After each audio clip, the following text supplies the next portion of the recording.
All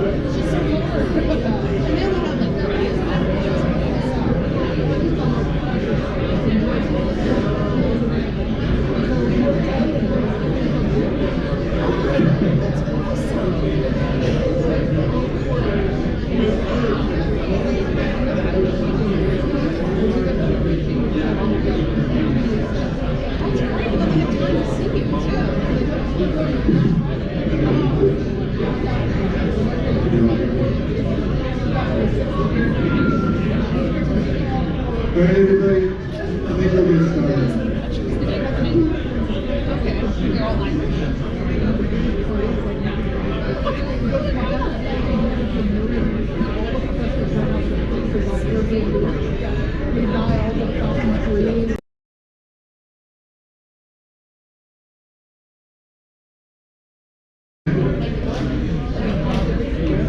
Okay, could I have everybody's attention, please, folks in the back?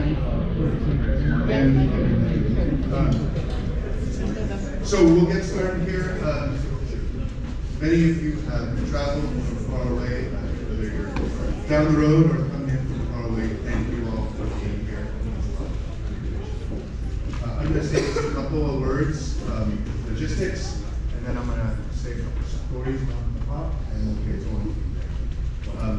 Logistics, we'll just take turns, okay? And so when you speak, if you want to go next, just put your hand up. Whoever's got the mic, when they're done, they'll bring it over to you. In case anybody really wants details, like my father, I'm not real good with staying tight on the details. So there wasn't a whole lot of that in the program.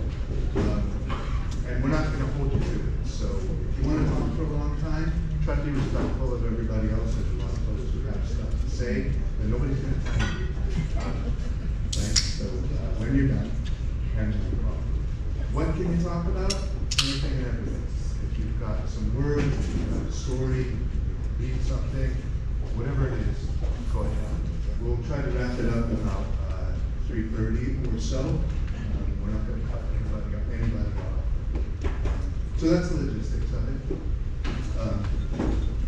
In the invite, he said it's a Quaker style meeting. We're not Quakers. This is not a Quaker meeting. It sounded religious, but it was Colleen, my wife said something. The idea that we took was speak when the Spirit moves. This is a safe space, maybe a sacred space, but safe. You can say something about that. And I think that couldn't be more appropriate. Couldn't be more appropriate. Anyone who knew that knows what he loved to do more than anything else was talk. Talk. So we will honor him by letting everybody talk. And if he was here, he'd want to have the first word and the last word. But it'll all be about him. So so I'll just say a couple words and then let everybody go. He did love to talk, loved politics, loved to argue and battle, and he loved to win. His dear friend, Victor Bonilla, Vic and my dad literally did not agree on a single damn thing. Nothing. But they spent tons of time together and argued and argued and argued all the time. And as much as my father wanted to win the argument, fight, in politics, his candidates to win, that wasn't really what motivated him. The reason that he and Victor and everybody else, many of you, most of them, spent all those hours arguing with him and talking, is that what he wanted to do this planet. It was about human perfection for him. That's what really motivated him. And as much as there was analytics and some carefully thought out argument, the thing that gave him the most pleasure in the arguments and the discussions was the jokes. The truly atrocious, absolutely abysmal puns. I mean, awful puns. Awful. Really bad. They said them all the time. And he just loved to get the pun in there because he wanted to joke. father always, he was a prankster from the time he was little. Many of you, I think, won't know this story, but maybe Kathy, his sister, is the only one who could really correct me. And I'll get some of the particulars wrong, but you'll get the theme. So my father, he always had some kind of scam. He was always working, so he had money. As a high schooler, he had money. Some of his scams weren't quite kosher, but he always had something. So here he is, a high school kid, and he goes to buy his first car, and second, he buys a hearse. Who the hell buys a hearse in high school, right? Well, it's cheaper than the other cars, and it's weird. Right? So who buys it? Schwartz buys it. That was a big guy. So he gets another big buddy, and they get a smaller buddy, and they all dress up in dark suits. And the little guy, they chalk up his face in white, his hands, throw him in the back of the hearse, and buy sticks for him. They go driving around Cleveland, and wherever they get at a stoplight, to a red light, my dad and the other guy jump out of the front seat, they run around back, they open up the doors, they pull out the short guy, and they start playing catch with him in the street. Well, it just so happens that one of the cars that are stopped in front of is the mayor of Cleveland. So not too long after that, my nana, my grandma, gets a call. Mrs. Schwartz, why don't you come on down to the police station and collect Jeffrey? And I love that story, and what I love most about it is when I think about the things that my father used to do and the teasing that he would do with everybody else, I think if I tried half of that, I would definitely be divorced, and I would almost certainly be in jail. But he got away with it. I mean, there were some fails too at the time he assumed he could get across the Canadian border without a passport, because of course they would understand. He didn't make it.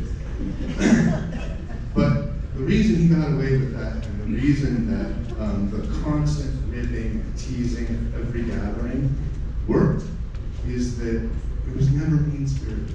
My father loved people, he loved connecting. What he wanted to do in joking with you was laugh with you.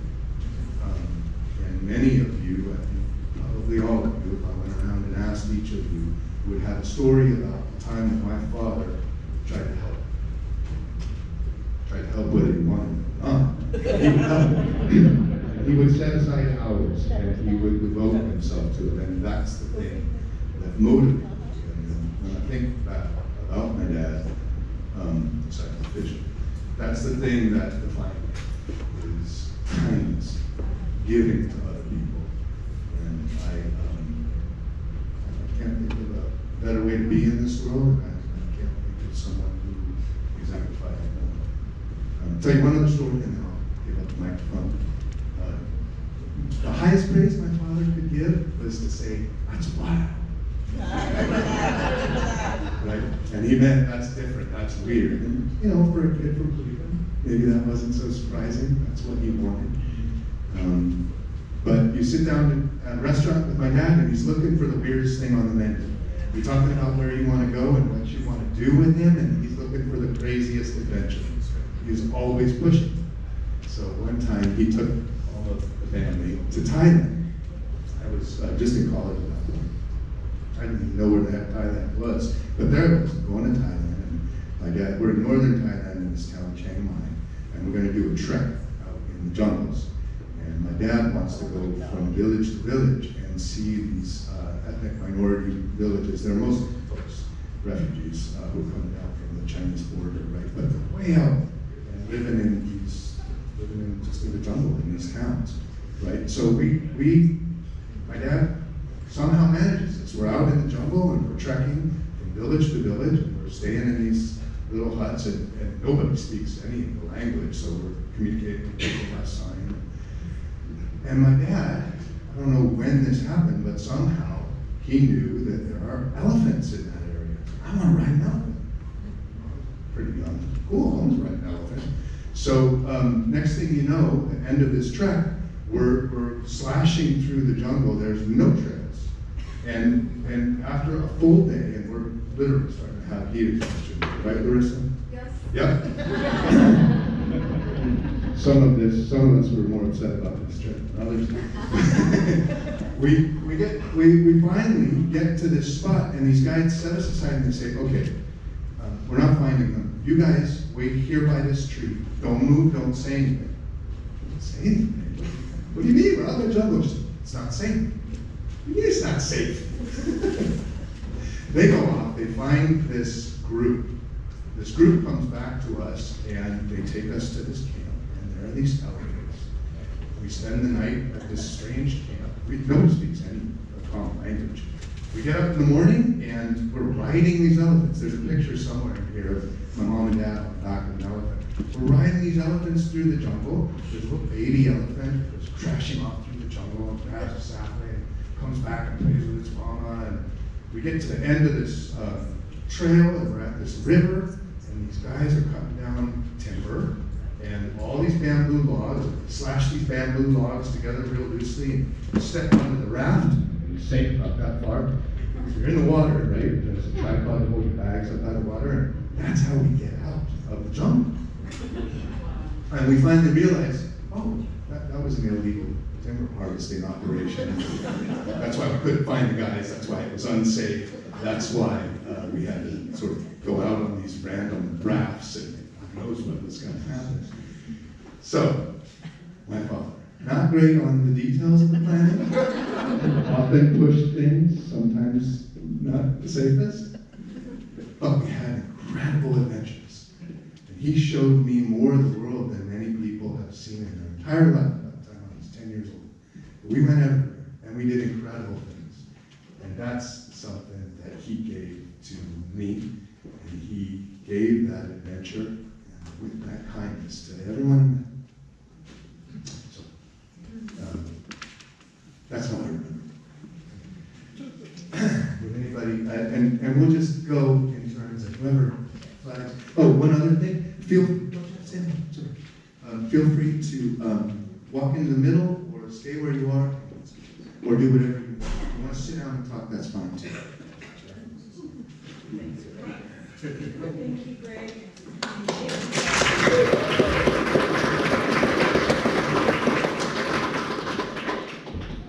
So I met Jeff and Cindy Schwartz. Hey Jeff, put your microphone on. Or maybe turn the mic. Your mouth. Yeah, you need the mic, Jeff. This is pretty close. My bad. I first met Jeff and Cindy Schwartz in 1964 when we were part of a graduate program in psychology at the University of Toledo in Ohio.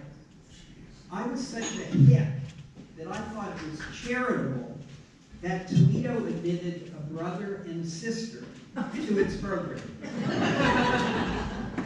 So you might see here that my social intelligence needed a lot of work. So this is the beginning evidence that Jeff Schwartz was dealing with me, a Forrest Gump-like character. And his challenge was going to be to intervene at critical choice points in my life and course correct me to a profoundly better place, exceeding expectations that I could ever imagine. Jeff had this fantastic sense of humor that always cracked me up. Over Toledo's Christmas break, I believe they drove to Florida for vacation and were late returning for class. And then, in fact, Cindy and Jeff appeared. First Cindy, and she went to her seat. Jeff came in and he stopped at the head of the class, waiting for the professor to stop lecturing so he could have maximum attention. He was dressed in Bermuda shorts and a Hawaiian shirt. And he had his tennis shoes. And he took the tennis shoe and put it upside down and then went for the sand. And then he went back to his seat. Later that semester, I considered quitting graduate school. But when talking to Jeff, he reminded me that there was a war going on and that my 2S student deferment protected me from being drafted. And working in my father's grocery store was not as glamorous as it sounded at the time. So his kindness, wisdom, and generosity of having my back started there in Toledo and would continue more so when we all went out west to California 5 years later. We ended up in the Palo Alto area in 1970 with Jeff and I both working at the Palo Alto VA. In 1974, Jeff and Cindy co-signed for a $12,000 loan for the down payment to purchase a Saratoga home for my wife and I, because my upper middle class parents turned me down for that same loan, lecturing me that California real estate was overpriced.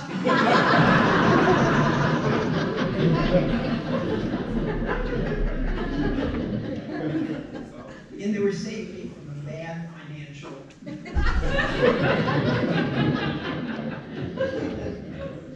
So did my Jeff.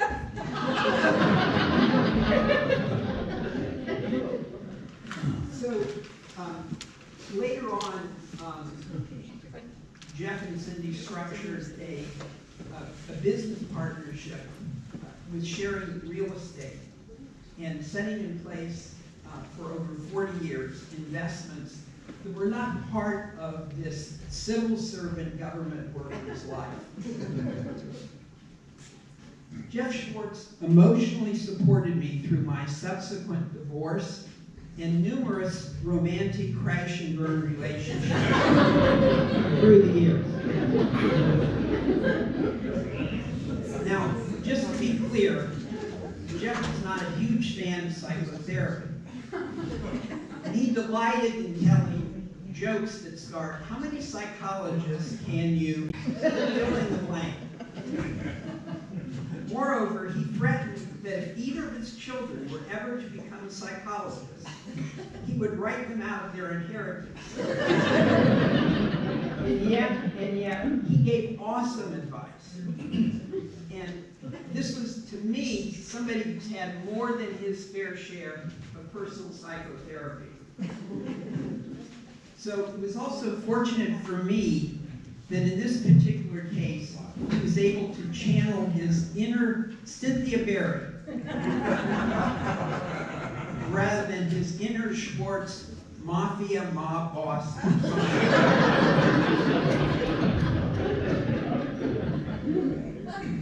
And Jeff Schwartz helped in rescuing my professional career.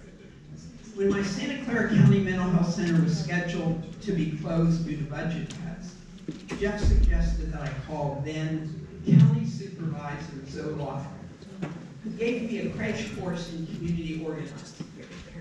That call eventually resulted in we saving our mental health center from elimination. Later on, Jeff introduced me to Art Honda, Willow Sullivan, and Nancy Kirk from U.S. Federal Probation, who assisted me in securing multi-year contracts treating their drug and alcohol offenders. And similarly introduced me to Frank Hall and John Lum of the Santa Clara County Department of Corrections, leading to providing years of counseling services to their correctional officers. So finally, Jeff was a big-time sports fan, originally for the Cleveland Browns, but after his relocation to the Bay Area, more so the 49ers, Warriors, and Stanford women's basketball. So, The Dubs. at this point, I'm going to do a costume change.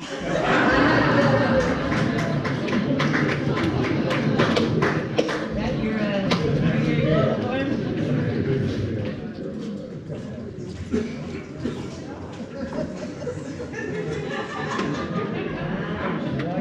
Warriors. Right, yeah.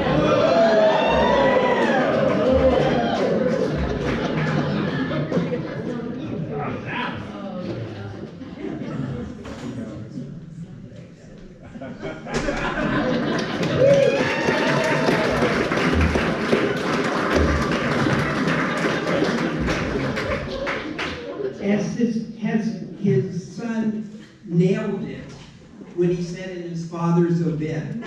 Jeff would yell at the TV, rooting for the Warriors. And I can make a strong case that he may have been more of a homer for that team than the Warriors' owner, Joe Latham, or the Dubs TV announcer, Bob Fitzgerald, if that's possible. One of my favorite memories is watching the last 4 games of the NBA Finals from this past year. First in his UCSF hospital room, and then later when he went home while propped up on his couch watching the game.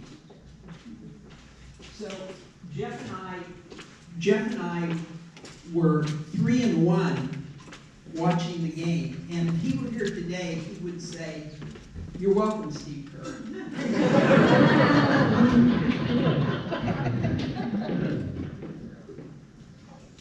So, finally, with regard to the Stanford women's basketball, one of his late memories during those final days, our friend Fred Luscombe took him to the end of the year Stanford Awards banquet. And at that particular time, he was able to meet the team, take pictures, and talk strategy with one of the assistant women's coaches. For the last many years, he and Cindy and their friends, our friends, Lon and Mary Allen, went to Stanford games. We were part of the season ticket holders. We had seats under the basket and near the Stanford bench. But now Jeff's ticket has been punched and his sight view has been upgraded to the skybox at center court. Dr. Jeffrey Arthur Schwartz, my personal BFF, was a great lifetime friend, and that man indeed had game.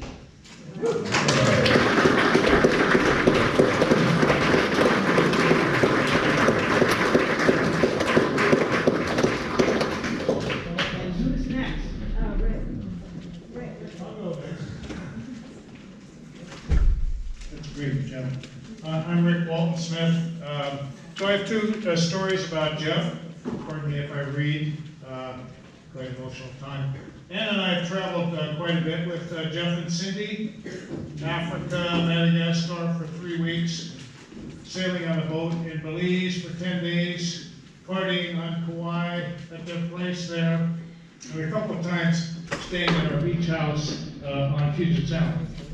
The Belize boating trip was great fun, and Jeff had a plan for serving pina coladas on board. Since we were going on a charter boat and I was the skipper, he wanted to know if there would be a blender on board. I emailed, text, I even called the marina at San Pedro there in Belize to try and find out if there was a blender.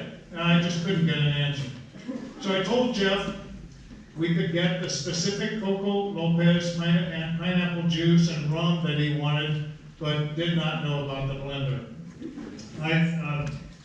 When we arrived in Belize, not only, or on the boat, not only was there a blender, but it was a huge 2-liter blender with a tap on the side for dispensing. So we hosted 2 other boats for cocktails, and there was Jeff serving out 20 pina coladas. He was very pleased. When it came to planning with them, Jeff had the big picture, and Cindy and Ann had the details. The big picture is to have a dream adventure somewhere around the world, and details were things like where we would sleep each night. That was somewhat different with Jeff's fishing trips. He and I and another fisherman, Phil, was there. A different fishing trip. Had a great time on Vancouver Island, fishing out of Ucluelet, that's on the western side of Vancouver Island. Plenty of salmon from those 3 fishing days. Initially, there were some details missing from that trip, like which boat are we going to use?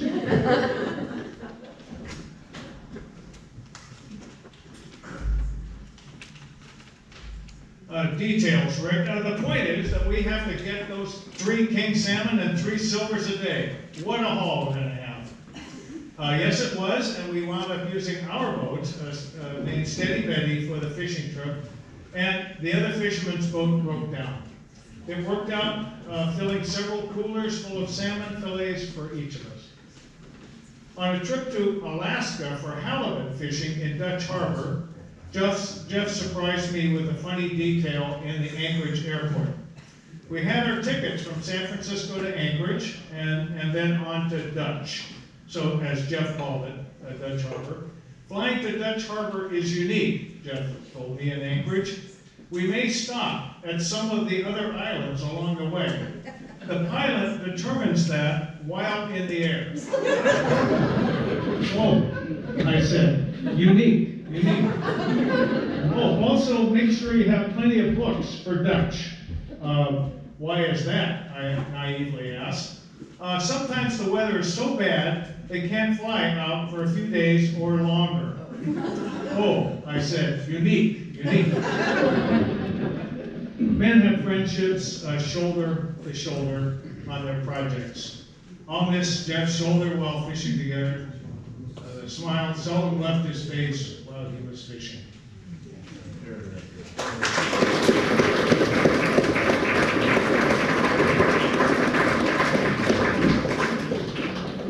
Rick, you want to talk about your shirt? Oh yeah, Jeff liked Hawaiian aloha shirts.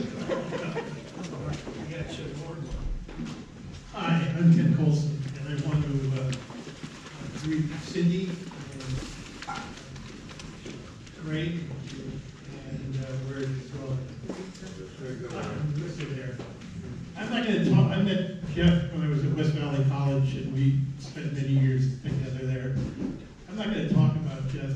I want to talk to Jeff because I didn't have a chance to say goodbye and to thank him for all that he did for me personally and for the college. He stuck with me through some tough grants that were hard to write. He was very good at writing. I would bring him drafts, and he would polish them up. So he had a great influence on me. As some of you have said, he loved to talk and think about things, which I too enjoy. And he had a great sense of humor. So I'm thanking Jeff. I know you're here, and I'm sorry I didn't have a chance to say it.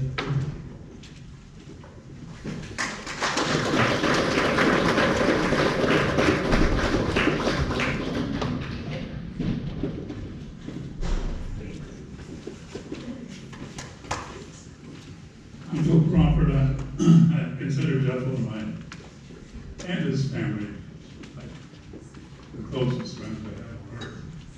So tough to say goodbye to him. But we met in 1970. I was a San Jose police officer. I had just finished a tour with my partner in crime over there, Chief Atkins, who were patrol car officers together. He went on to become the chief of police. Certainly wasn't my destiny. But I did wind up in a program on crisis intervention, and I was sent to be reviewed along with 30 other police officers to see who could be trainers to train all of San Jose PD and all of the Sheriff's Department in crisis intervention, and they had a grant to do that. So I went through the pilot course, and at the end of it, I thought, I have good education, and I had lots of great experience in the police department. I never had any training like that. It was pretty amazing to me. And so I was selected to be one of the 6 police officers who would train the entire police department and the entire sheriff's department on crisis intervention. And we had to go through, I think, a couple of months training on how to be trainers to do this. And during that time, I got to know the folks that put this all together. It was David Sorrenda and Jeff and Cindy. And they put together in crisis intervention what Freud is to psychoanalysis. I mean, it is the model. There's really nothing like it anywhere in the country. Cindy and I worked together, and we took it out. I was a court administrator at Contra Costa. We took it into family court services, family mediation. We took it in Santa Cruz County. She and I worked with the Superior Court, and we brought the program into termination of parental rights cases and child cases. And Cindy and I were negotiating with parents, giving up their child, and under what circumstances they would do that. And we had a 90% settlement rate, which was probably 40% above everything else in the county. So the training and the wonderful legacy of this crisis intervention that he leaves behind is pretty much amazing and a pillar. I remember Jeff most for his incredible sense of humor and wit. And I did a lot of team teaching with him all over the country in different seminars and things. And he would make me the butt of a joke. I knew it was going to happen. And if you said, well, what the hell do I do now? Because you just made a complete fool of me. So every time we talked together, I had to have a comeback. Something that would make him look a little foolish too. And he loved banter. He just loved team teaching in that way, and we had a great deal of fun, and I think probably 30 or 40 different cities that we taught together. Not just crisis intervention, but management for prisons and jails. Jeff and Cindy, David had a role in starting that. Put together something that's just all over America. It's pretty amazing, and I'm not sure what will happen to it, and I hope it continues to go on. You wouldn't look at Jeff and think, but it's true. He was an amazing athlete.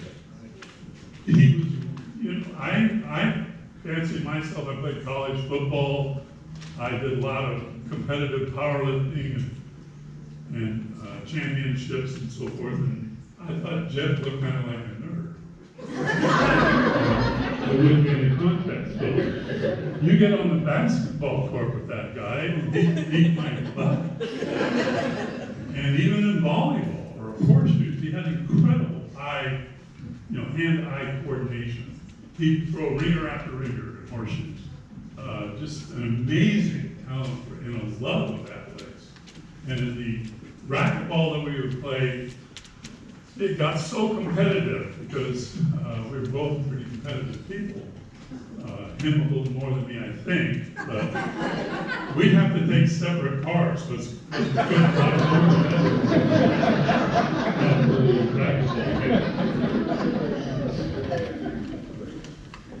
Jeff's sense of humor is so profound to me that, and I've never known anyone quite like it, but George Carlin is one of my heroes, and I love to watch him. I can watch him endlessly. And Jeff is the closest person to George Carlin, I think, that I've ever known in my life. I've just been blessed to enjoy his humor, his political strategy. I ran for sheriff in 1982 and in 1981. Jeff and Cindy and Fred Keeley were my campaign managers. And we had this, on a dime campaign, but we managed, out of 8 candidates, to push the sheriff into a runoff. And it was no small part because of the brilliance of creating TV commercials that were really eye-catching and wonderful, and having Jeff and Fred cook up some great things. And we also had an opportunity to go down and the sheriff bugged my campaign with an FBI agent. And I found out about it at a news conference. I didn't know what to do, so I called Fred Keeley, who was here, my campaign expert, and he sat down with me, and he was always very stern. He said, look, Bill, there's two ways this story's going to come out. Either the sheriff's candidate tried to extort somebody in the sheriff's campaign to give them contributions, or the sheriff bugged his opponent's campaign. And so we have to go to the Mercury News, and so Fred went down and parked himself there for about 8 hours, and the headlines in the Mercury News came out, Sheriff bugs opponent's campaign. So they were brilliant strategists. I missed the political discussions. The last time I was able to see him while he was in bed, he had a laptop, and he had written out the strategy for the election. He had the talking points, everything for the country. This is what they need to do to win on his deathbed. That's what he was picking out. So he absolutely loved the political life and the strategy, and I will miss that dearly. Also, he and I were fishing partners. We went to Dutch Harbor, and many times, and he would talk the captain who didn't want to go out into the Bering Sea, into the high, huge waves, to get to this special fishing spot. And we went out there, and the captain said, well, you know, there's a current here, and once we go past that, and we get through the current, which we can't come back because it's too strong until the tide comes down at a certain time. So we went out, we wound up in this beautiful bay in the Bering Sea, and I caught a 400-pound halibut. Jeff caught like 200-pound halibut. We had a boat full of fish, and the captain said, that's enough, you can't catch any more.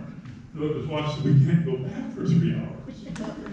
And it was just a beautiful day in this bay, and so he said, he put these little tiny rods together, and he said, you can catch and release.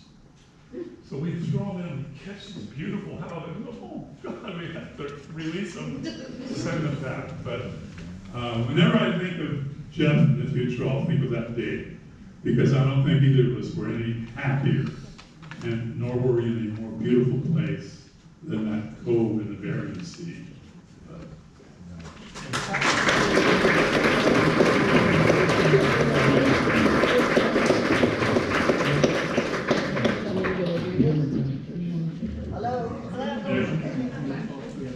Sister. It's a sister. Well, so many of you are talking about Jeff in his adult life, but being his sister, a couple of years younger, I had the mixed pleasure at times of growing up with Jeff. You can imagine with the mind that he had, how creative he was. And a lot of that creativity went into how can I torture my little sisters? Our parents would go out and leave us alone. We were like very almost teenagers, and that would be the time to get out the chemistry set and see how bad a smell he could make that time. If that didn't work, he'd run into the garage and pick up a dead mouse and chase me around the house. He was quite interesting. But the other side of that was there wasn't a more generous, loving brother in the world. When he just started high school, I think he was in 9th grade, he started selling encyclopedias. He always wanted to earn money. And he did so well, the company was embarrassed because he was outselling their salesmen who were supporting their families. He could sell anyone anything, and he did. But I think that he was maybe in 8th or 9th grade, and I was a couple years behind. And for Christmas that year, he bought me a yellow cashmere skirt and matching sweater. I still, to this day, remember. We didn't grow up with a lot of material things, and he was so excited for me to have that. He was an incredible brother and person. You've heard a lot about everything else, but I think probably the most important thing in the world to him was family. And he couldn't talk enough about Greg and Riss, and always calling me to to check in with me and took care of our mom in her last days. Jeff and Cindy together did that, and he was certainly a perfect brother. Somebody else.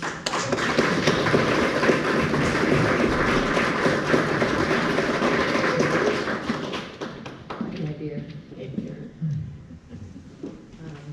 I don't have a lot of wonderful things to say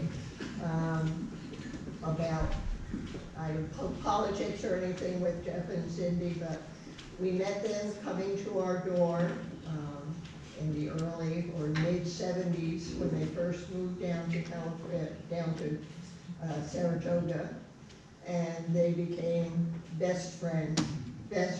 We've traveled with them.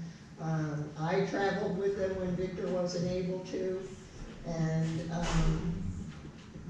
their kids were part of our family, and our kids were part of theirs. And Jeff was a fisherman, as was Victor, and went to, one time, I'll tell you a couple of things, with them to a fishing camp with this old kind of broken down house with one bathroom and 11 men and me.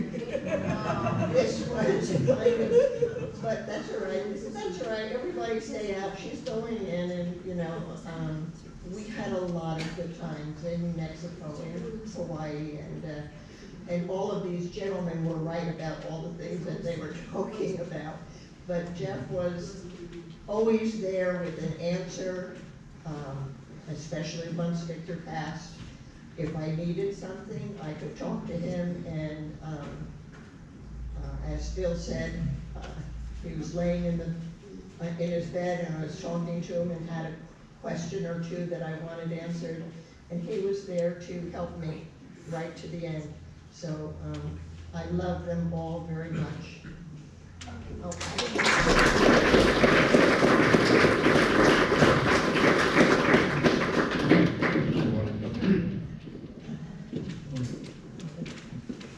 Well, given the youth culture in California, it's great being in a room where I'm not the only guy with gray hair.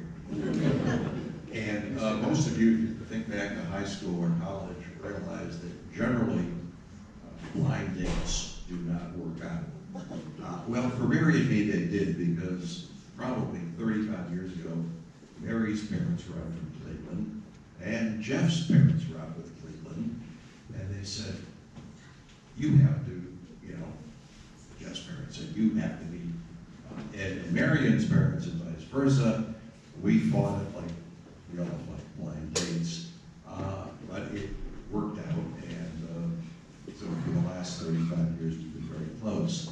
Now, having said that, no one tonight has said anything but really nice things about Jeff. My own view is, for 35 years, I relied on Jeff to carefully read all the propositions on the ballot, and analyze them and tell me how to vote. Well, a couple of weeks ago, I had to do it by myself, so I just want to say that I think that in spite of the good things you've heard, Jeff could be very, very inconsiderate.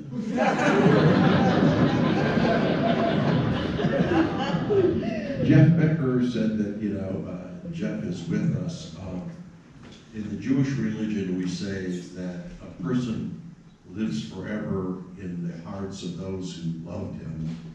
We are all here because we love Jeff, and Jeff loved us. May his memory be a blessing. I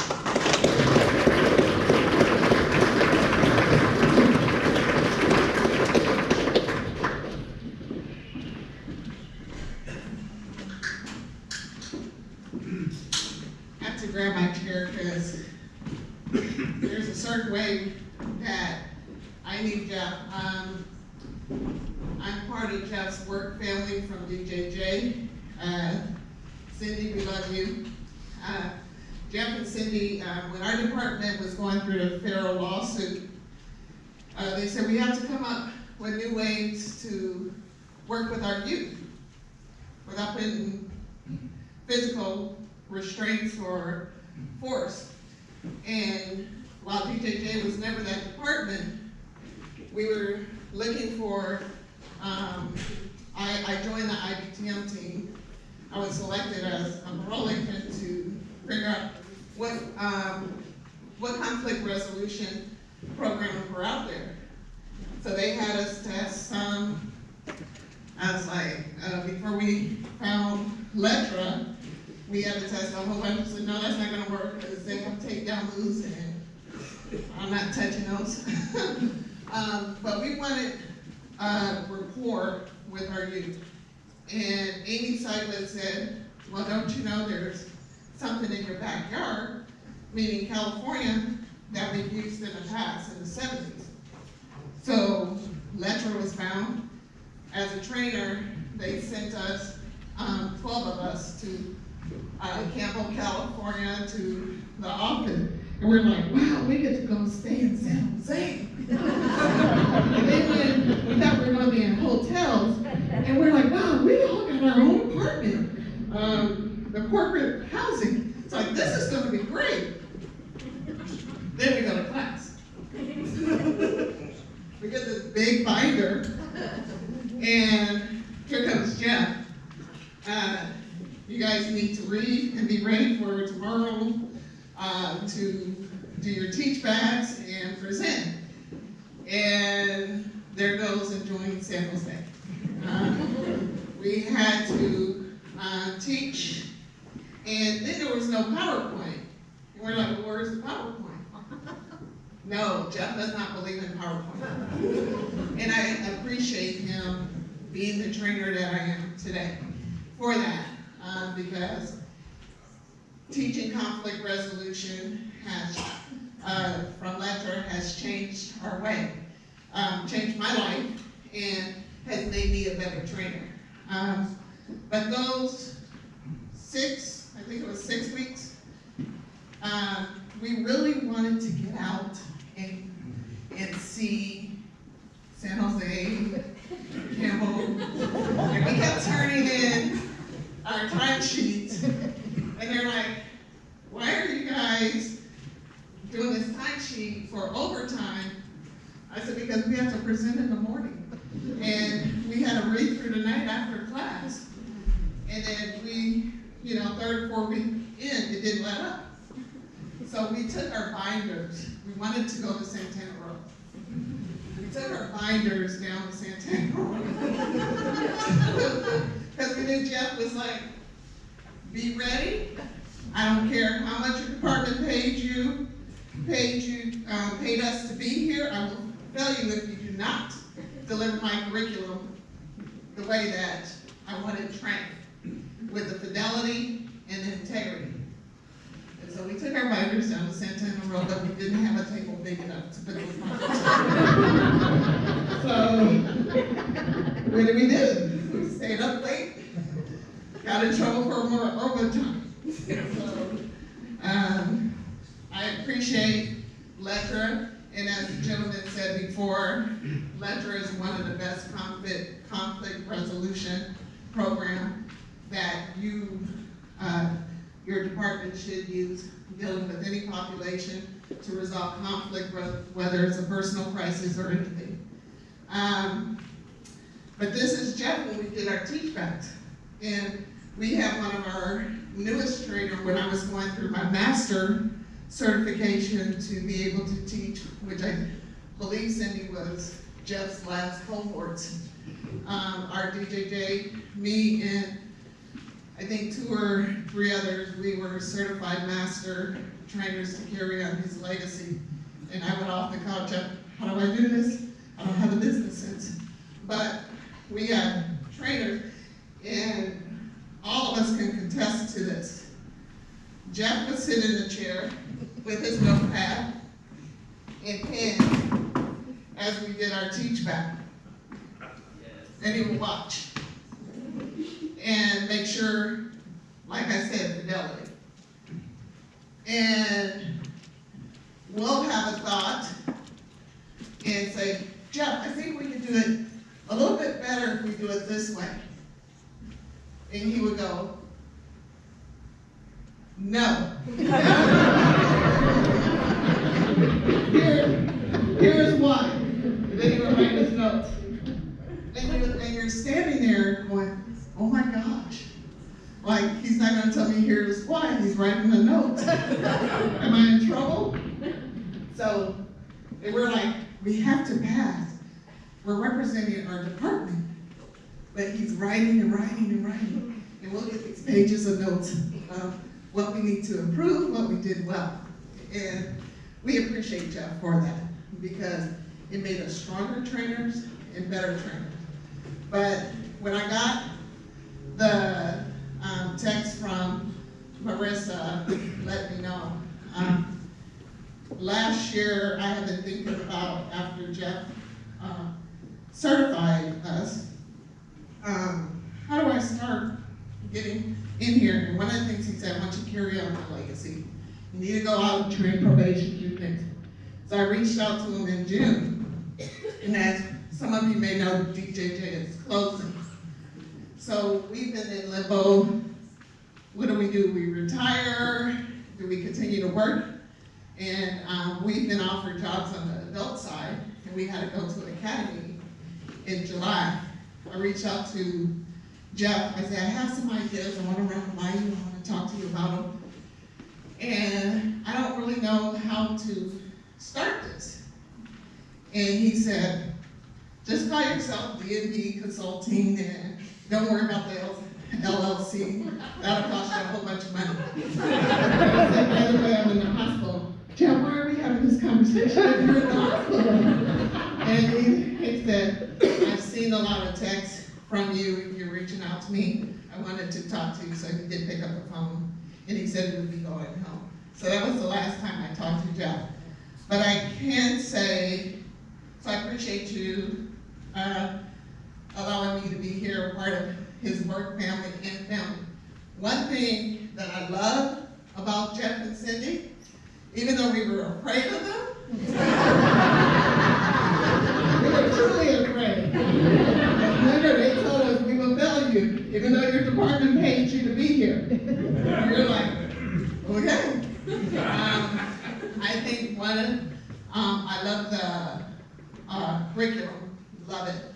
I always text Jeff and tell him, hey, not only could I use it de-escalating a youth that we're working with, and when we started it, youth would sit, because it's a certain technique, they would sit and it's like, what are you doing to me? Like, I really want to change, and they'll be up and down under their seats. But one of the things that I really like about Cindy and Jeff, after we became less afraid, is that they invited us into their home to have a barbecue. And I remember the Ledger 12 trainers were like, should we go? Is it going to be okay? Are we going to have to do more work? Jeff loves sharing himself. And that was like a memorable barbecue. When I was told that I was going through the master's certification last year, and Jeff was coming, and Cindy came out, I think just one, with him to get everything started. But when we were told, I was like, I hope it doesn't fall on my birthday. Like, I keep canceling things I want to do for my birthday, because we got to do this training. Here's the birthday.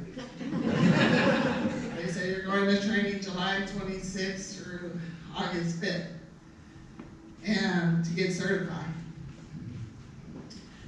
Jeff made sure to do a barbecue to celebrate us. So I think that's amazing, and always appreciate Jeff. Thank you.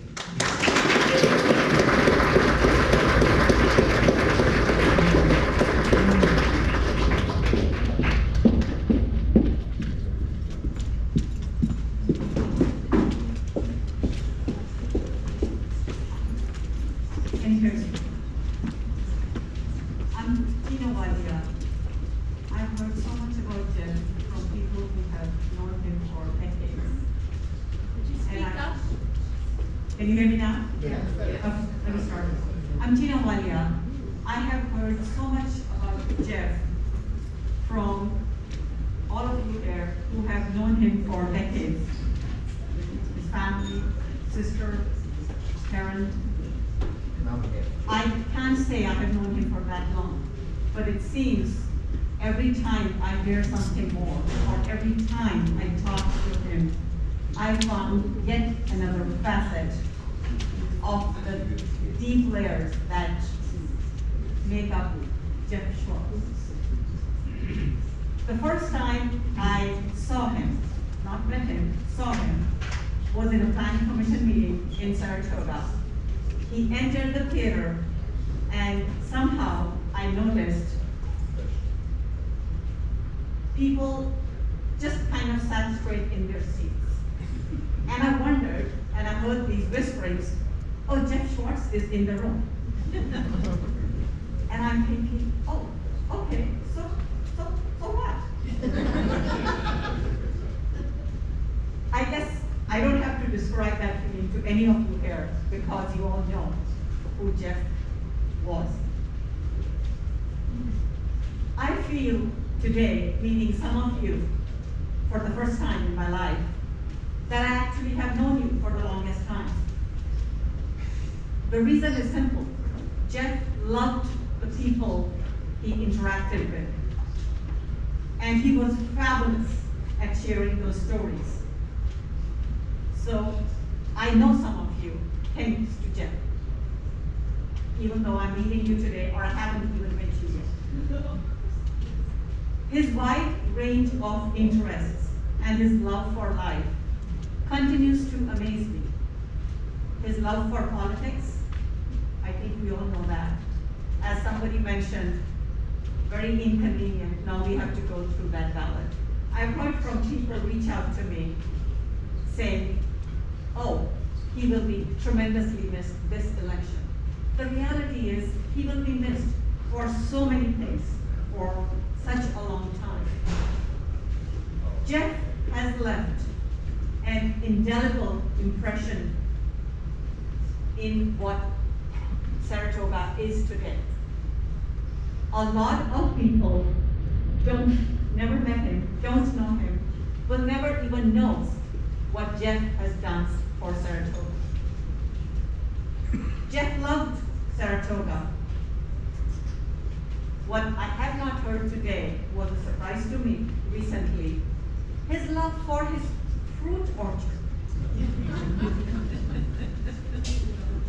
I don't recall seeing Jeff at any or most of the community events, at least I did not bump into him, except earlier this year, the Blossom Festival. Guess where I found him? He was sitting with the current orchard keeper. He was sitting and talking and discussing fruit trees in the city's heritage orchard, as well as his own experience with his trees in his orchard, something he loved tremendously. I heard from him his love for his dogs. In the evening, I found out was the best time to talk to Jeff, because he would share stories about so many things. I learned a lot from him. There's plenty more I would have loved to hear from him. I know he will be missed by many. Thank you.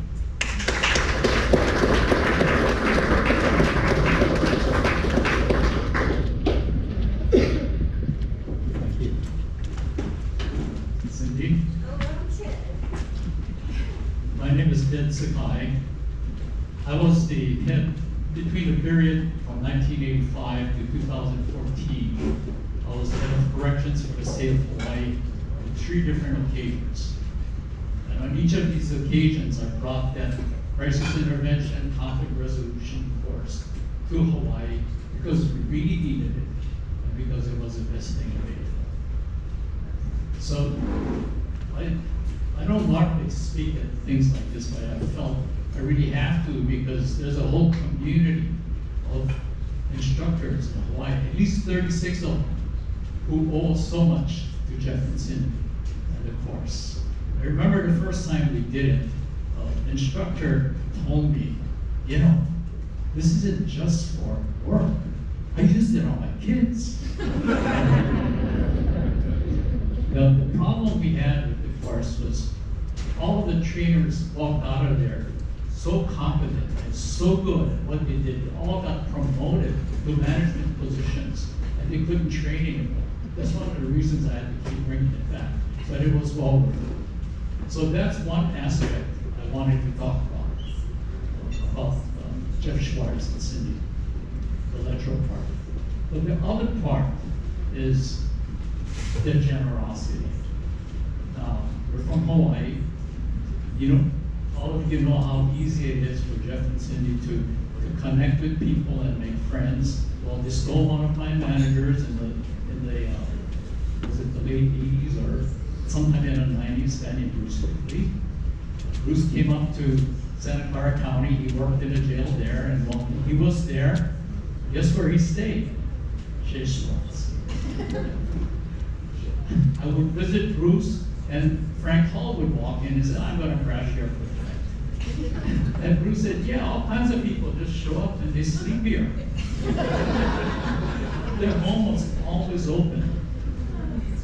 About that time, my son Matt, who's standing there,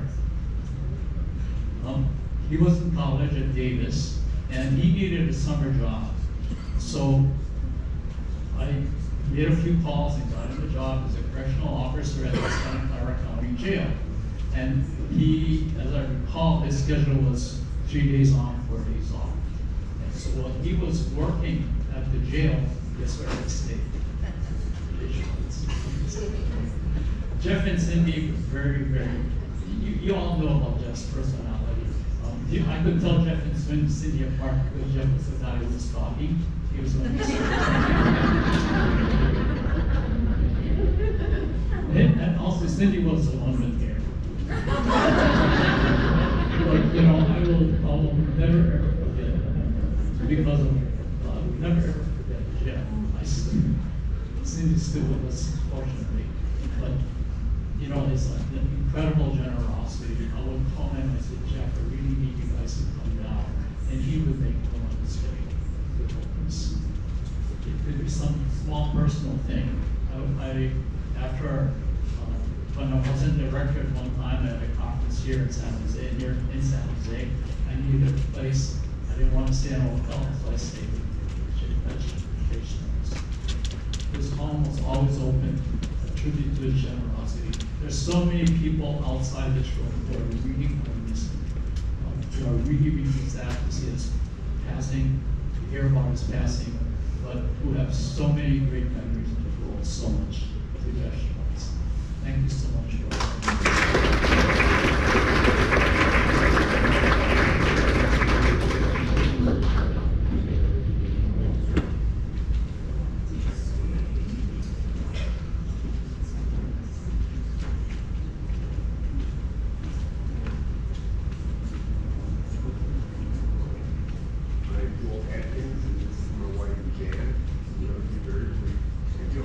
Turn the mic off. Is that better? Keeping with research methodology, something that's very familiar with Jeff and Cindy, I'd like to take a survey. Raise your hand if you've ever had a spirited debate or argument. Just as I suspect. Here's the real question. How many of you won?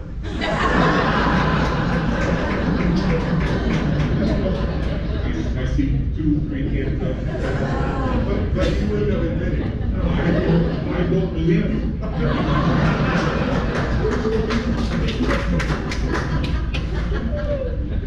I met, as Phil, my old car partner, I met Jeff about 50 years ago now, when I was a young police officer in San Jose. And he introduced what we refer to as crisis intervention. It's sort of a process for resolving disputes, because in the old days, back in the early 70s, and so forth, even before then, most of the private police officers didn't have much training and not too many tools in their toolbox to deal with that. And so this principle, which is very simple, it went something like this. We know that people, when they're in distress, or maybe had too much drink, or whatever, can be irrational. All of us have been in that state, I'm pretty sure. So the old style was to come in and just take control. We were trained to take control of the situation, verbally and even physically if necessary. And then we can start to see if we can resolve the issue. So often the police contact would be, sir, I want you to sit down and shut up. And you, ma'am, go back into the bedroom and close the door. And so there was a certain amount of efficiency in that, but sometimes it wasn't a very good strategy. So briefly, and by the way, I have one of the original trainers in that, with along with Phil Jim Garrett. You want to join us at all? So briefly, the system was acting on some basic principles. First of all, most of us need an audience when we're upset. We need to have somebody listen to our side of the story. And that means training police officers to do something that's kind of counterintuitive, and that's listen. And so it began with listening, and then it also included letting someone else seek a resolution, and letting someone else decide what action they want to take as best as we could. And that turned out to be really a good system for people to find themselves in the middle of a dispute. However, I tried it with Jan.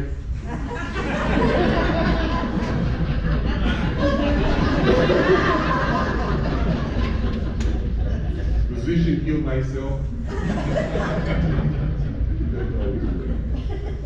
The other thing I want to share with you is the importance of sometimes we lose sight of it. I can't tell you how many agencies Jeff and Cindy and the rest of the group have been available for this consultation and training. And he's done that for at least 50 years that I'm aware of. And I don't think there's anybody that's had a chance to do that. Agencies that are flying in the blind sometimes, agencies who are operating under a consent decree and need some guidance in terms of training and management skills development and so forth. And so he's had a chance to do that. And that's really, really remarkable task when you think about it in that sense. And then finally, I've been on fishing trips with Jeff. And Jeff and Phil and a few other guys used to go to Alaska. I'm kind of an urban guy, so it's really a shock for me to be in Alaska fishing. But one thing would always happen. They would always assign Jeff and I to be roommates. So,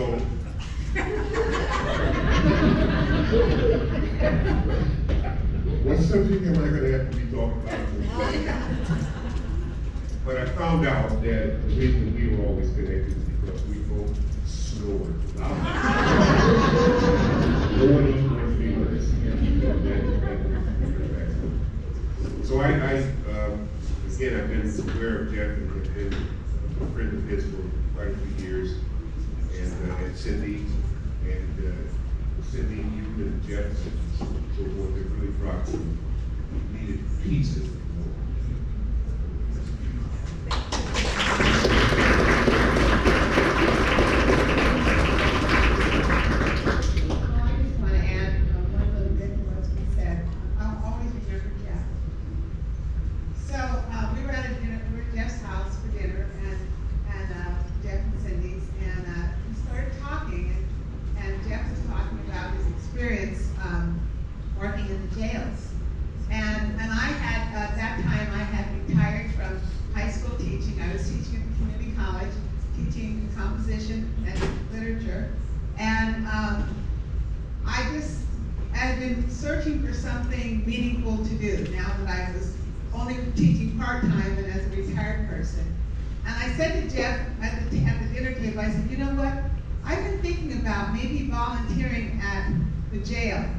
Something where I'm volunteering my writing skills and my teaching education as an educator, and I wanted to volunteer in some capacity.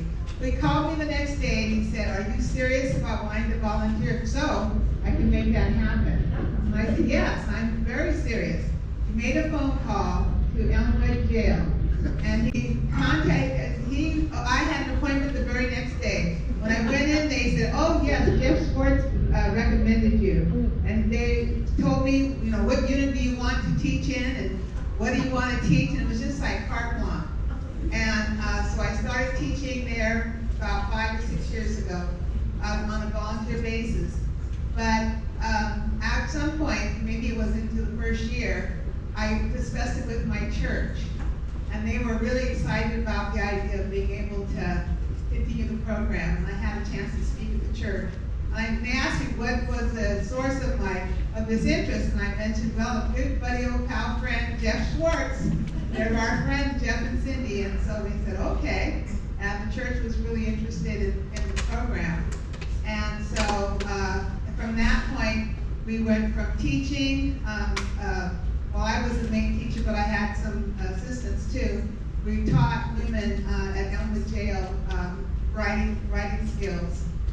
And then for the last 6 or 7 years, we have been providing Christmas gifts to all the, we call Christmas bags, to all the women in Elmwood. And so we would prepare 500 bags. And during the COVID, it was 250 bags. But that's Jeff's program. It didn't come from me, it wasn't my idea. Jeff was the one that said. That's your program. Well, yeah, it's my program, but Jeff was the one that made it happen. Jeff had the idea. And I will always remember. And since then, my church has picked it up. Now the church is doing this, the church in Fremont.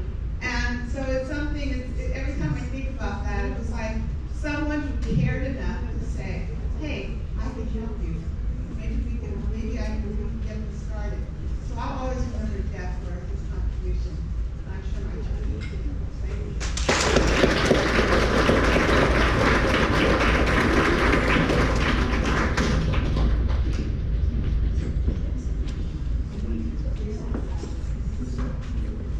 I'm Yan Zhao, council member, past mayor of City of Saratoga. I want to share one thing Jeff and I did last year. During the pandemic, hate crimes against Asian Americans were on the rise. So last year in March, the City Council passed a resolution condemning the hate crime violence against Asian Americans. So right after the City Council meeting in March, Jeff called me. He told me that was a good thing to pass the resolution, but we need to do more. At the time, I didn't know what to do, what else we can do. He said we should organize a rally. I had never organized a rally in my life, but he was able to convince me that's the thing we need to do. I said, okay, we'll do it. So we first talked about when and where and how. He said we should do it next week. I said, next week? I was shocked. He said, this is a very timely thing, we need to do it. I said, okay, let's do it. So we decided to do it in front of City Hall. And we picked a date, which is just a little bit past a week, on Saturday. And then we need to find a professional stereo system. He said, call West Valley College and have them help us. So when I called, they told me, first, we need to buy $1 million insurance for their system. It's going to cost us a few $1,000s. When I told Jeff that, he said, don't worry, let me call them. So next day he called them, and I don't know what he did. He was able to convince West Valley College to let us use their professional stereo system for free. Not only that, and they also agreed to let us use their parking lot. And they even have an attendant to help us to direct the traffic. So 7 days later, and he was able to get Anna Eshu, our congresswoman, to join us as well. So I called all the mayors, the West Valley mayors, to join us to hold this Stop Asian Hate rally. So on March 27th, there were more than 1,500 people attended this Stop Asian Stop Asian Hate rally. So Jeff was such a caring and sympathetic person, and he made this event so successful. So thank you, Jeff. You will be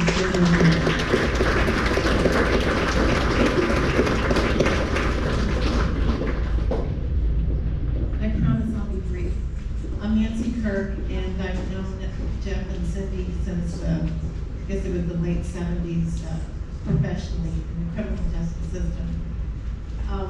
The one thing that I'll remember about Jeff, but let me backtrack first. The city of Saratoga owes Jeff so much for what he has done for this city. I wished he had run for city council on the one hand, but on the other hand, he was a thorn in the council's butts.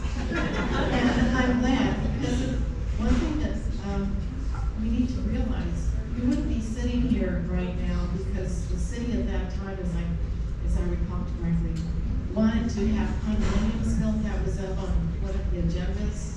Contractors wanted to bulldoze everything. And thanks to Jeff, he saved this facility, this land, and that's why we're here. And that's one of many things. The hillside he saved with the help of others, but he was very enthusiastic about that. Lastly, the one thing that I'll remember deeply, you had Jeff's undivided attention when you talked to him. That's how I felt.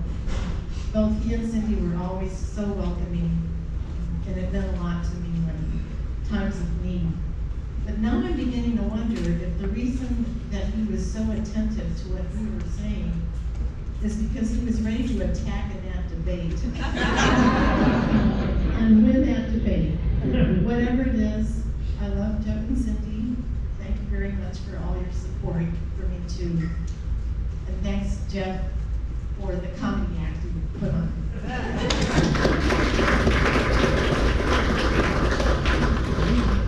Good afternoon, my name is John Lum.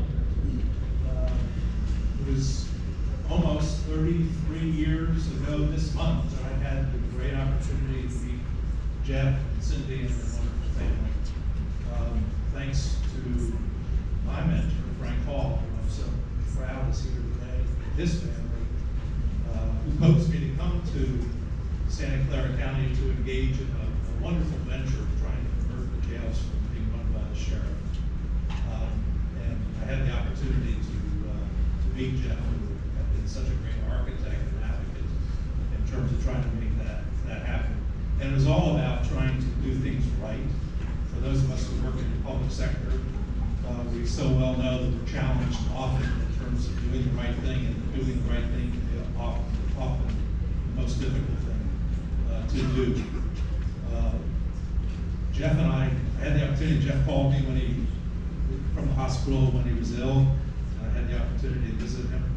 And it's a great void in my life right now, for Jeff to be on. He was just such a moral compass for me. He was bigger than life. When Jeff told me he was ill, it kind of, I just thought, well, he'll get into this. Jeff knows everything, everything. And he'll get over this for sure. So there's a void in my life right now. When I was deeply troubled with what to do when I saw abuses in the California Youth Authority, when I was a chief probation officer, who did I call? I called Jeff. And through Jeff's advice, I went public and said I would never recommend the court ever send a kid to the California Youth Authority who's tantamount to abuse. I'm happy I did that. It was the right thing to do. It also cost me my job, but Jeff was there. And also they are helpful to get me an attorney to help work me through all of that, and then had the opportunity to work for the state senator, and a great opportunity to work with Fred Keeley and other people in the legislature. I'm currently in Nevada, working for the Nevada Division of Child and Family Services, and again, seeing lots of abuse, quite frankly, and trying to get things fixed, trying to get things to fix, and I called Jeff. And you asked Jeff kind of a simple question, and after he gave you the encyclopedia of answers, he urged me, and I did it. He said, you need to go to the feds. So as a state employee, I went to the federal government and made complaints against my own agency about the abuses in Nevada. and working with them undercover, if you will, for a couple of years. Finally got them to come to Nevada, and they opened up an investigation. And this is a tribute to Jeff. They came in and they found the conditions to be unconstitutional and declared the entire state of Nevada's children's mental health system and juvenile justice system unconstitutional, and then filed a report and demanding changes. Because of Jeff, thank you, for his leadership and for his inspiration to help guide me in terms of doing the right thing, countless young people in the state of Nevada, countless people will have a better life because of Jeff and what he's done. For me personally, for my family, Jeff has just been always there. My wife, my 5 daughters, my son. Jeff has just been always attended our weddings, he's attended swim meets, he's always been there. We've been to the house, my mother's been to the house, Cindy's mother. I mean, they've just been awesome people as part of our family, and that's something that will be there for forever. Let me just check a couple other things, because I know there's other things. Jeff shared with me the book he had written about how we could reform police, and I really hope somebody somewheres will pick that up as a legacy to him, because it is absolutely a model in terms of how we can do police enforcement, quite frankly, humanity better in this country and run government better. It's a manuscript that is just beyond repeat. Let's see. Oh, I forgot to add, of course, in Nevada, you know, the tribute to Jeff, and that's all good. That also cost me 90 days of administrative leave and 7 days suspension, and a target on my back as being a mole and a whistleblower in the state of Nevada. There's a price you pay, but Jeff's advice was always to do the right thing. There are countless human beings in this country who are better off today because of what Jeff did for them. Let me just say this. I couldn't get him to come to Vegas. Hated Vegas. I don't know why.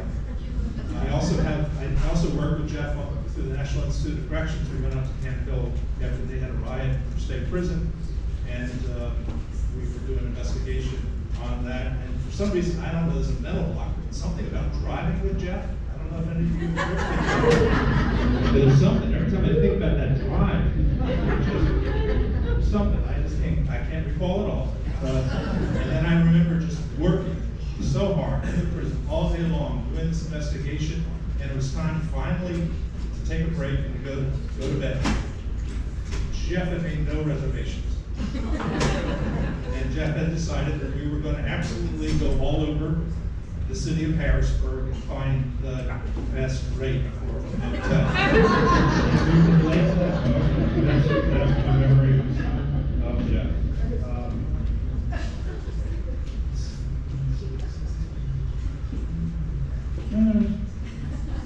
So it's just a void. I guess I just want to end and just say it's just an absolute void. He's been a moral compass for me throughout my life. Terribly, I love him. I love his family. But I love most of all what he's done to countless needy people in this entire country. Thank you.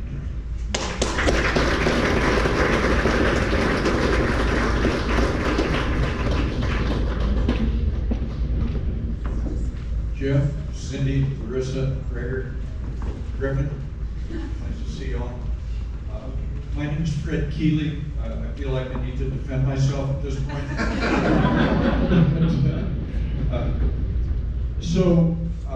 Jeff has done remarkable things in his life, but there's a couple of things I want to add on to that perhaps you don't know. One is that when I had the great good fortune and the people of Santa Cruz and Monterey counties had temporary elected insanity 3 sessions in a row, I got elected to the California State Legislature to represent them. I'm goofy, they're goofy, it made sense. And so I was pretty quickly, in the scheme of things, promoted to be the Speaker Pro Tem of the Assembly under 3 speakers in a row. And Jeff and Cindy and I had met back in the day, 1977, and we met and established a lifelong friendship. And Jeff, as you know, there isn't a thing the guy couldn't do. I mean, it just was amazing to me what he could do and how that mind of his worked. So at one point during my service in the Assembly, there was a scandal in the office of the State Insurance Commissioner.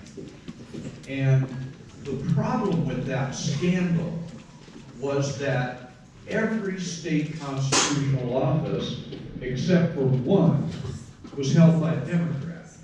The problem in the State Insurance Commissioner's office was the Insurance Commissioner was the only Republican holding a statewide constitutional office. He was the former assembly member for this area, Chuck Quackenbush. And Chuck was being groomed to be the Republican candidate for governor or the United States Senate, right, Johan? And so he was very high profile. So having a problem in that office was a political problem as well as an ethical problem.